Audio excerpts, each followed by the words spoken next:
Hello, friendos! This is going to be a little bit of a different type of video in that I want to try explicating some facets of reading and understanding social science research. I have seen this crop up a bit more frequently in the skeptic community, in that I see there are certain people who don't really appear to have a general understanding of certain aspects of social science research or how to read statistics in general, and hey, that's okay. There's no reason you should understand how to do that as a normal person. Honestly, that's why I'm doing this, is because you should not be held to that standard. Honestly, it's a problem with journalism, because as you will see, many of these studies get reported on by, quote, journalists, and the journalists don't understand how to read the studies either. As such, what they do is they totally just gloss over the data and they go right to the discussion section, and then they kind of make sweeping generalizations about what the discussion says. That is faulty, and that's not good research. What I want to do here, and what I've wanted to do since the beginning, since when I started my channel, is to give people an out. I honestly find it disgusting how much college costs, how much a single college course costs. And as such, hey, you know what, guys? I've got some high-level secret ivory tower information that I can disseminate, and I can disseminate it for free. Honestly, I will not be the only person. I certainly am not the only person who is talking about this. If you do a simple Google search for any of the things I'm about to talk about, I can assure you,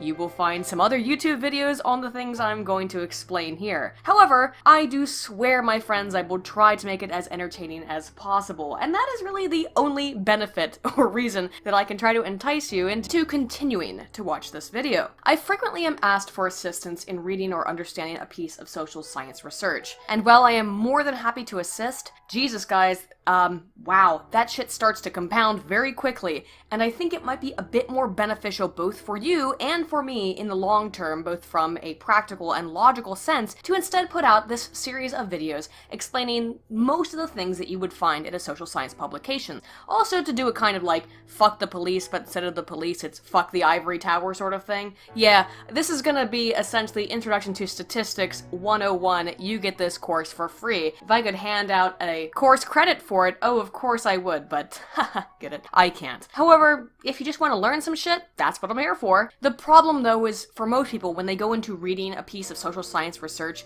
some of the numbers, some of the terms, some of the jargon have meanings which are obfuscated or non-obvious to the layperson. As such, yep, that's what I'm trying to do here. I'm going to try to explain social science and basic statistics. Also, while I know, as I just said, you can find just about anything I'm going to talk about here in much more depth or in much more clinical terminology through a simple search on the old tubes, I swear I will aim to be as funny as possible while I describe what is probably undeniably a very old topic, albeit one that I love, and that is statistics as they pertain to social science. For this video series, I will be essentially teaching or talking out of Joanne Keaton's book, Communication Research. I will also be using as a secondary resource Andy Field's Discovering Statistics Using SPSS. However, we will not be going over how to actually conduct research. That's pointless for the purpose of this video. Porpoise?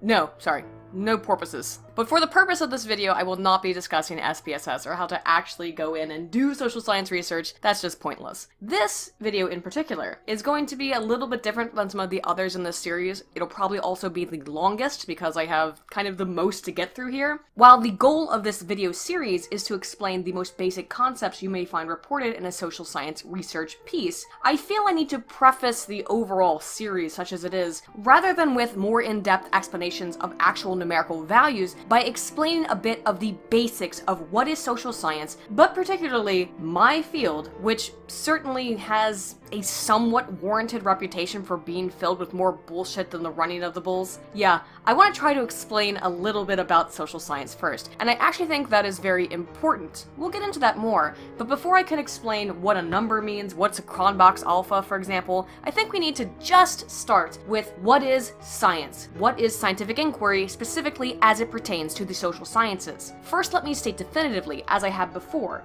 the standpoint from which I look at social science is one of quantitative empirical post-positivism. That means simply measurable, observable, and falsifiable quantifiable in research. Research in the quantitative and empirical areas of social science inquiry are associated with questions of fact, objectivity, and based on observable aspects of nature. Essentially, as a quantitative empirical social scientist, we look at the world as a great big pizza pie, and we're just trying to, one tiny little fraction at a time, get to understand a slice of the pizza, to understand the whole. That's really the best way I can describe quantitative postpositivism, but we will get more into it. And certainly, let me be clear, there are people who consider themselves social scientists and who are considered by the field at large to be social scientists, who, for example, think that reality is subjective. Jesus Christ, someone sent me this on Twitter yesterday, which I might have to make a whole fucking video about because, oh my fucking god, how is this real? How is this real?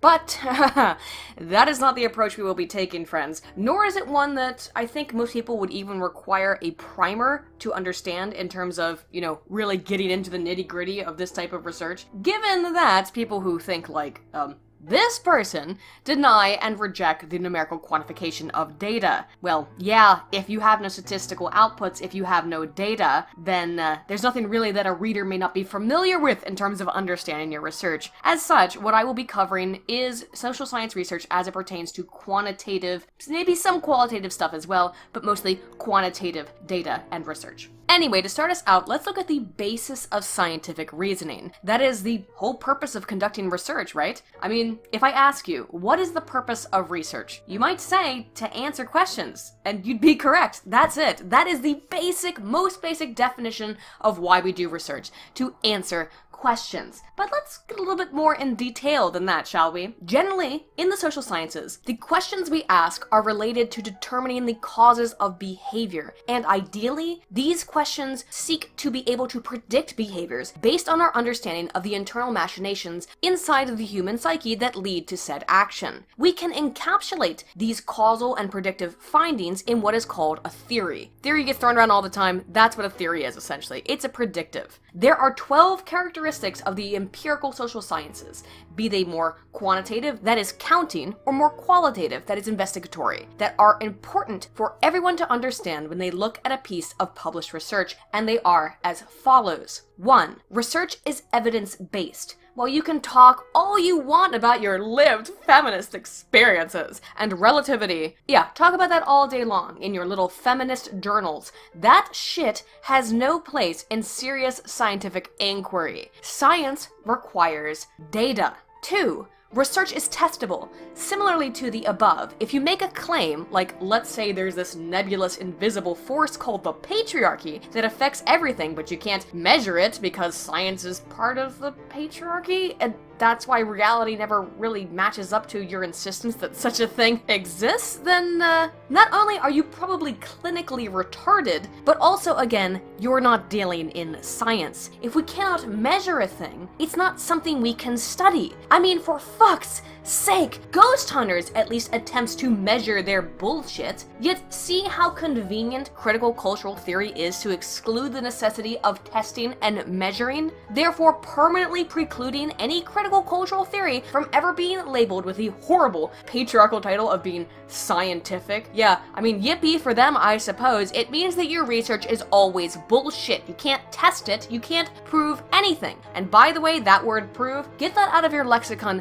immediately. Social scientists can never prove anything. We can only make good arguments based on data. We can never prove anything. Trust me, as a scientist, it fucking blows. But them's the breaks. 3. Research must explore all possibilities. That means not just the convenient ones. Shitty research will jump to shitty conclusions, but again, it's all shitty. It's a giant fucking toilet. Good research attempts to explain variance and error. That is to locate the truth even if it doesn't fit in line with what you expected. You will find in garbage critical cultural, God, I hate, and I hesitate to even use the term, scholarship, that typically the author will go in seeking to prove a point they believe already exists, rather than asking a question and allowing the data to answer that question. You are going into this expecting to find a result, and then guess what? Your inherent biases, as we all have, as I have always said, check your biases and understand we all have them. Your inherent biases will affect your ability to critically examine the research. This is why when you look at good research, you will often see the scientists throw in what may seem to be unrelated or less related variables to measure covariate with the variable being analyzed in the hypothesis, to examine the possibility for an alternative answer which was not initially posited. That is, when you look at, for example, a regression, and I will eventually explain what a regression is, you're looking at model fit. How well does this model, how well does this equation explain the thing I'm trying to look at? Well, if I throw in this additional variable, hey look, it helps create a more succinct model fit. That means that something about that variable, yeah, is affecting the total model, helping to explain more and more variance. For that reason, yes, a good scientist assesses many other variables other than the ones that they are looking at. And that's something to be aware of as you go into examining social science research. Are they only looking at and only assessing the variables that are laid out in the hypothesis? Or are they including other variables that may have an effect on the outcome? Thing to keep in mind. 4. Research is repeatable. This is a simple one. If I did a study once and I found result X, another person should be able to do that exact same study with my same criteria that I have provided for in my published research and find the same or similar results as X. If you can't replicate a study, the data are considerably less valuable as predictive or valid. And that leads us into 5, that research must be public, if for no reason other than for replication, as I mentioned in 4. Basically, in order to ensure that point I just made, that happens, that scientists are able to replicate your research, other scientists or even lay people must be able to access the information to confirm or deny its accuracy. 6. Research as public is self-correcting. This is where post-positivism, that is, falsification, enters the mix. Remember the good old days when supposedly credible news outlets would release retractions and apologies when they published pure fucking horse shit? Well, that's essentially how research is supposed to work. If new data contradict the old, then the record need be updated. Science is constantly in motion. It is a constantly and perpetually turning wheel, upon which bad data are beaten and new data take their place as they are more correct or accurate. 7. Research relies on observation and measurement. Again, you need to be able to see and record your findings. Otherwise, you might as well be writing in your diary about how manspreading is keeping you out of STEM fields or some other totally pointless, meaningless bullshit. 8. Research recognizes error. That is, no one is perfect. Even the most stringent and controlled for environments has a possibility for accident to occur, in anything from instrumentation to measurement to even researcher bias. As always, it is why I emphasize the importance of acknowledging our own biases when we go into research. And speaking of that, number 9, research requires a minimalization of bias on the part of the researcher. To combat this, there are a number of things we can do as social scientists, from ensuring random assignments to conditions, to even utilizing graduate assistants to help distance the researcher from the participants, all of which will run through more bias filters given the double-blind nature of social science publications. That is, that no one involved in the publication process knows the other's identity to avoid preferential treatment. Now, I must give a caveat there in that, well, if you are reading someone's research very frequently and you are in a very specific field, yeah, you do kind of tend to notice somebody's writing style and you know who wrote it. They're not totally anonymous. As such,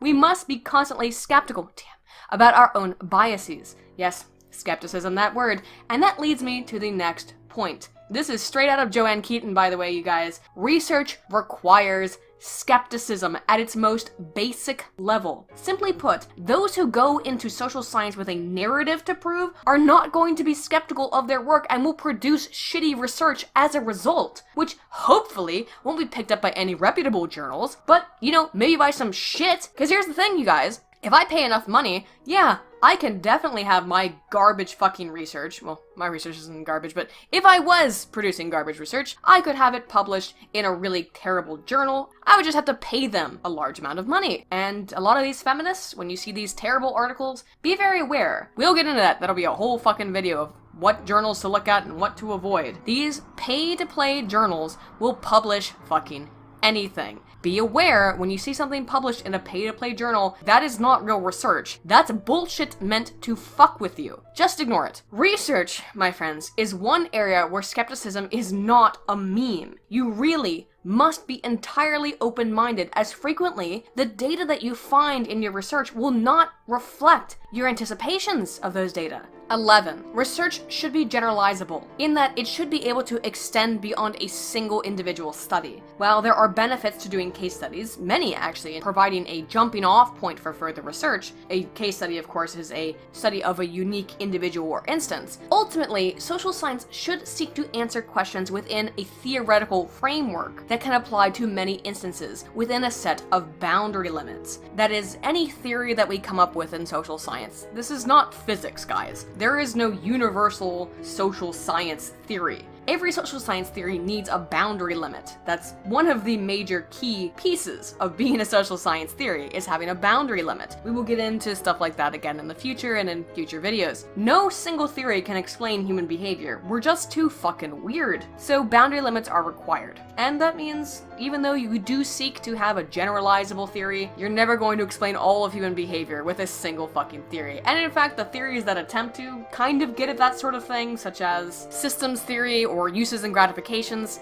I hate those theories. They're not very good. And finally though, number 12. Research is heuristic, meaning answering one question should always lead to a new question. When you read any research article, at the end you will find what we call a discussion section that typically raises new questions or for further attention to be paid either from the authors or to other scientists. As I said earlier, science is this never-ending spoke against which false information is tested. It is a perpetual machine in constant progress. So now that we understand the characteristics of research, let's talk about reasoning and how we come to start asking research-worthy questions from inductive to deductive. Inductive reasoning is based on observation, leading to empirical, that is, observable generalizations about reality, followed by the formation of a theory based on the generalizations and a testing of a hypothesis based on the foundations of that theory. Deductive reasoning starts from the standpoint of a theory, after inductive work has already been completed, to ask new questions. What makes this wheel, what makes this spoke, is that new observations always can change our ongoing understanding of a thing, of a concept, causing scientists to move through the wheel time and time again, which is where post-positivism comes into the picture. The aspect of falsifiability, being able to change our perceptions of reality as new information becomes available. Now, if you don't understand what the term post-positivism means, maybe I should at first explain positivism. Positivism would be, I examine a lake and I see all of these white swans. I take a note of all of the characteristics of the swans and I can definitively describe them. Then one day I come to the lake and I see a swan that is lacking a characteristic that I have described over and over and over as being intrinsic to swans. That is, rather than having a white plumage, fucking racist, it has a black plumage. Positivists would say this is a subspecies. This somehow does not fit the category of swan. Rather than falsifying their previous attempts and their previous descriptions of the swan, they would say this is somehow different. This is where post-positivism differs. Post-positivist scholars would say, okay, now I have found a differentiation that I can include in my definition of what is a swan. Sometimes they have black plumage. That's all it is. That's all post-positivism is. Pretty simple, right? So, with inductive and deductive reasoning established, we have this ongoing permanent wheel of scientific investigation. But what exactly is the point of all this bullshit we do? Why, to be totally frank, I would admit, well, not much. But social science does have real uses and real-world applications, probably far more than most are aware. That doesn't mean the research is always valuable outside of academic applications, nor does it mean that our applications of research that do appear to be externally useful is always very effective. Take a look at, I don't know, kind of like any social advertising campaign or anti-smoking. You'll see what I mean. This is your brain. And this is heroin. This is what happens to your brain after snorting heroin. And this is what your body goes through. Wait, it's not over yet. This is what your family goes through. Your friends, money, and your job, and your self-respect and future. Any questions?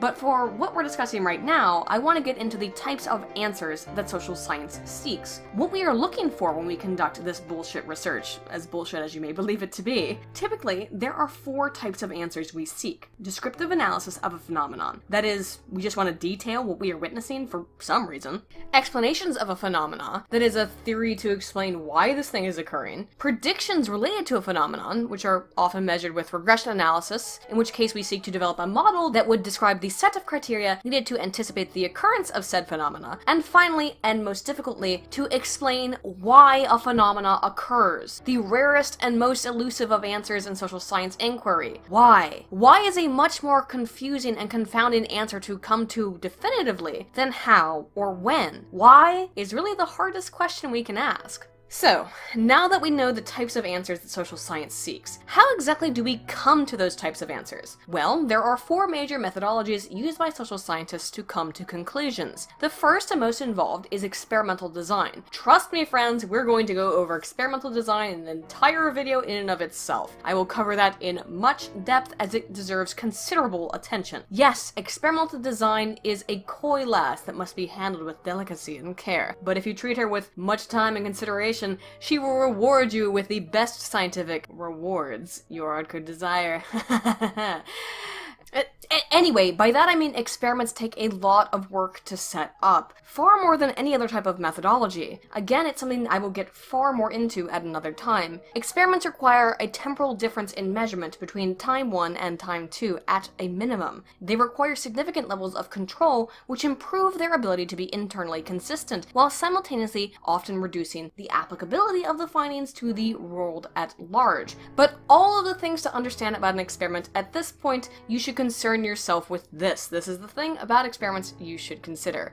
Experiments are the only type of research methodology that allow for definitive causal claims. Understand, causation. That means that if you're reading research and the study is not an experimental design, you cannot draw causal influence from that research. This is also a good thing to understand to arm yourself against fuckboys who will want to use research they themselves have often not read to make claims of causation. Check first the methodology. If it's not an experiment, nothing about it can be used to indicate causal links between variables. You can make a good case, but you cannot prove causation without an experiment. There is also a category called quasi-experiments as well, but again, this is why experiments are going to get their own video. Let's move on. Just understand, if it's not an experiment, it's not causal. So, next we have the most common methodology seen in social science, that is survey research. As with all research, randomization of participants for a representative sample is important. That's another topic I guess I'm gonna have to cover in detail at a later date, but essentially, surveys are cheap and easy because you can hand them out,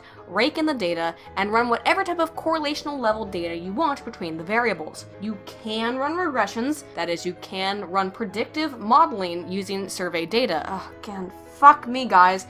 I have to get into all of this shit another time. I'm not good at this at all. Jesus Christ, I am a terrible teacher, aren't I? But hey, it's why I said this is a series, friends. We'll get into all of this. Generally though, with survey data, you are looking at correlational data. And do you know what correlation is not? Why, it's not fucking causation. See above if you ever notice someone using survey data to prove that X causes Y. No, no, no, no, no.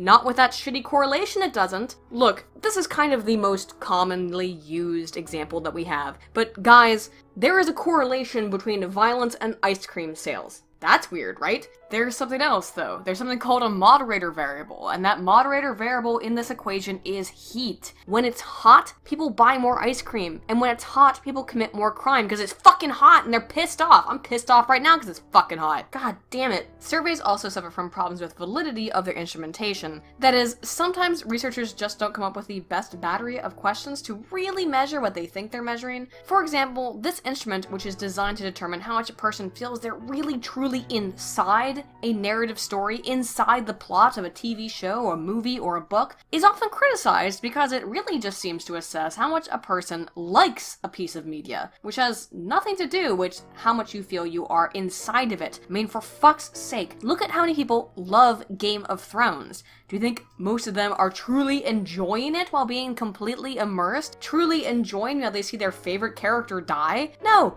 Game of Thrones is suffering! And goddamn, I'm about to start suffering again. Anyway, the last two types I'll gloss over a bit more quickly, starting with field observation. While going into the jungle that is human society to observe behavior was common during the inception of social psychology as a field, today, it's pretty rare. There certainly are times where it was logical, and oh, how I, as someone who came to love the field of social science because I am the perpetual social outcast, loves to just watch others. Yes, I would adore to be a fly on the wall at someplace like VidCon just to, watch people, see what they do. Honey, this is just a computer. Watch, you're too frightened or tired to move. Well, just stand there, and I'll send Deputy Dan to get you. That's right, Deputy Dan will I'll find us. wait It'll here be okay. and kinda watch you till Dan comes. Let's go back into the wall. This is stupid. No, that's not very typical. But that is called field research. Just hopefully don't allow yourself to go full grizzly man and be mauled to death by bears. Finally, the last method utilized is extant data analysis or meta-analysis. That is, well, I've already collected a lot of data from some of these previously mentioned methods and like to look at them in addition to some other old data. Meta-analyses are a great way to get a gist of what much of the scientific community concludes in terms of trends on a topic. But as always, be careful. As with all research, read carefully and look for flaws or errors in the way that the information is handled. What research is included in the meta-analysis and what's excluded? I know that's difficult and that's really outside of the scope of the lay person in reading this research, but I can only offer that up as a sort of suggestion, right? I hope that as I do make this a real series, maybe by the end, all of you guys will be able to do just that, though. You'll be able to really look at a piece of research and say, this is bullshit, and here's why. Okay, so now that we know how this research is conducted and what kinds of answers research seeks, let's move backwards a little bit to look at what the questions are like. In order to understand the questions, those are the hypotheses being posed by scientific research, you need to identify the independent and dependent variables. The independent variable, the IV, is the predictor variable, while the dependent, that is the DV, is the outcome variable. When a researcher states their hypothesis predicts X will lead to Y, X is the IV and Y is the DV. Let's take everyone's favorite pet topic as an example, violence and media. Let's say I want to conduct an experimental study on video games and violence, for example, because such a thing has totally never been done. I give one of my groups of subjects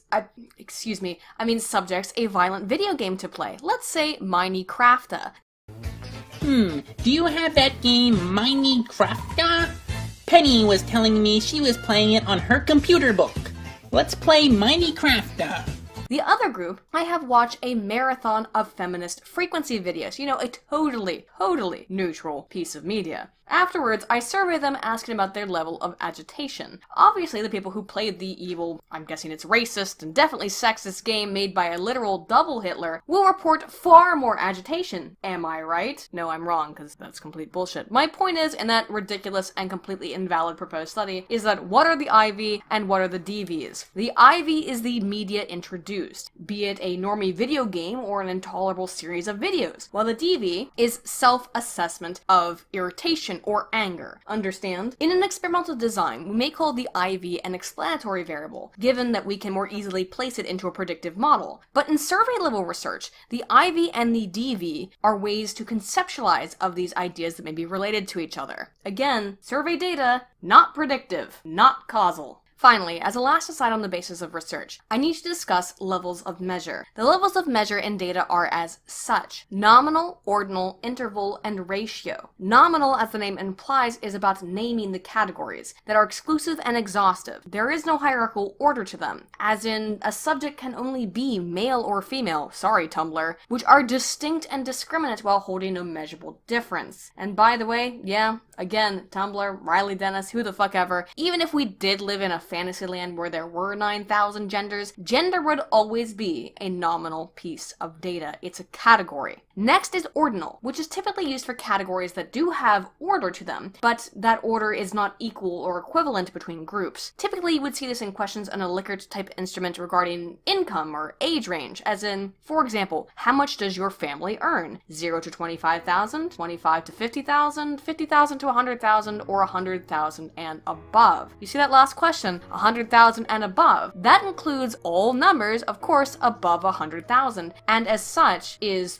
ending. It has no upper limit. And as a virtue of that, is not equivalent to the other categories in terms of distal equivalence. That's ordinal level data. Interval level data, on the other hand, is the same as ordinal, except that the distances between groups are equivalent and exhaustive. So instead of 0 to 25, 25 to 50, etc., it would have to be every single level by the exact same distance between those levels of measurement. So for example, if I'm asking about age range in orders of 10 years, I would have to use interval level data, and I'd have to include all possible ages in groups of 10. But of course, I can't ask people not yet born if their age is 0. I would have to ask, is your age 0? And that would not be included. That would be impossible. This is where the final level of measure comes in. That's ratio level data. Data that include a logical 0 point. If I wanted to conduct research on how much dank ganja you, dude, weed Lamau, toked up in the last 6 months,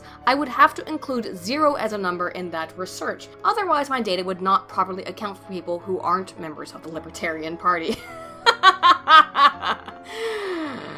Oh, I love mocking myself. Whenever you organize information like this, there's this weird tendency for us as humans to prioritize some as better or worse, but that's not really the case in terms of levels of measurement. The levels build on one another, and higher levels can be analyzed in more depth, but there are absolute total reasons why we use nominal data, for example. Why nominal data need be assessed and collected, such as with gender, as I mentioned.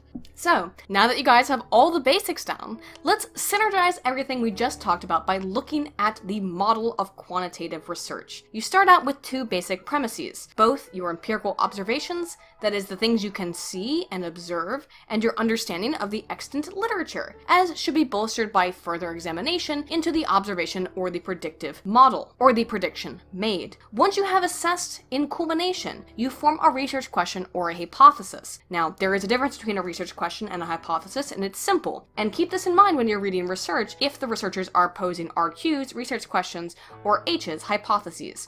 Research questions are open-ended and non-directional. They are merely questions. Hypotheses, on the other hand, are directed and can be disproven by accepting the null hypothesis, that is, the opposite of the hypothesis. Such as, if I hypothesize that feminism is fucking retarded, and through quantitative measures I find some example of feminism not being retarded, I would have to accept the null that my hypothesis is incorrect, and feminism is in fact not fucking retarded. However, if I find no evidence that feminism is not fucking retarded, I can reject the null and assert that my original hypothesis is correct. Feminism is fucking retarded. You can have a non-directional hypothesis as well, that is, I predict X will affect Y, but I can't determine in what direction the effect will produce an outcome. But that's again for another time. Anyway, once we have our hypotheses or our RQs, we utilize one of the methodologies we have just learned about to conduct an experiment, which is affected by the reliability of our instrument and the validity of our methods, or a survey, or something else. We conduct one of our methodologies to work forward towards answering our hypothesis or our research question. Once we've posed our hypothesis or our research question and we've assessed and collected the data, then we can answer our RQ,